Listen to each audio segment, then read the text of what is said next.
काम करवा लिया। आपने कभी कांग्रेस तो कभी सोशलिस्ट पार्टी तो कभी जनता दल तो कभी जनता पार्टी तो कभी समाजवादी पार्टी। मेरे अजीज दोस्तों और बुजुर्गों, हम और आपने कुछ हासिल नहीं किया। जिसको आपने वोट दिया आपने उनकी किस्मत बदल दी। जिसको आपने वोट दिया उनको आपने लखनऊ की गद्दी पर बिठाया तो कभी आपने दिल्ली के तख्त पर उनको बिठाया।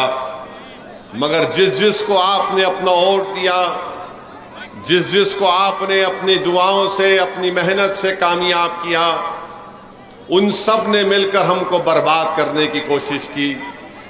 तो मेरी आपसे गुजारिश है कि 25 तारीख के दिन आप अपने वोट का सही इस्तेमाल करिए।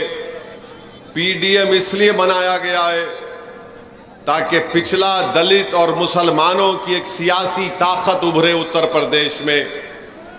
जब तक आपकी एक आज़ाद सियासी क़ियादत लीडरशिप नहीं निकलेगी, हम सिर्फ वोट डालने वाले बनकर रह गए, हम वोट लेने वाले नहीं बन सके। हम एक एटीएम की मशीन बन चुके हैं कि कोई आकर उस एटीएम में पासवर्ड डाल देता है कि फिरका परस्त ताकतों को शिकस्त देना है, तो हम डर के मारे उनको वोट देते हैं। मैंने पहले भी कहा और आज भी कह रहा हूं, आप महिमा पटेल को डर की बुनियाद पर वोट मत दीजिए लिफाफे के निशान पर, बल्कि उम्मीद के ऊपर आप महिमा पटेल का साथ दीजिए। आप असदुद्दीन ओवैसी और पल्लवी पटेल का मोदी या आरएसएस या योगी के डर की बिना पर साथ मत दीजिए, बल्कि पूरे उम्मीद होकर आप असदुद्दीन ओवैसी और पल्लवी पटेल का साथ दीजिए।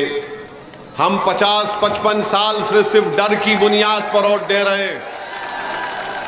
मैं आपसे बता रहा हूं कि आपको डरने की जरूरत नहीं है। उम्मीद की बुनियाद पर आप वोट दीजिए। डर की बुनियाद पर हम वोट दे रहे हैं, इसीलिए हमारी तकालीफ में इजाफा हो रहा है, हमारी मुसीबतों में इजाफा हो रहा है। तो मेरी आपसे फिर से अपील है, याद रखिए, वोट एक अमानत है, इसका सही इस्तेमाल करिए। यकीनन इंशाअल्लाह ताला हम तमाम की कोशिश यही है कि तीसरी मर्तबा इस मुल्क के, इस देश के प्रधानमंत्री वजीर आजम। नमस्कार, मैं हूं मानक गुप्ता।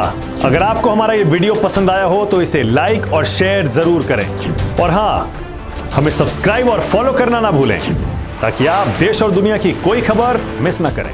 तो जुड़े रहिए हमारे साथ और देखते रहिए न्यूज़ 24।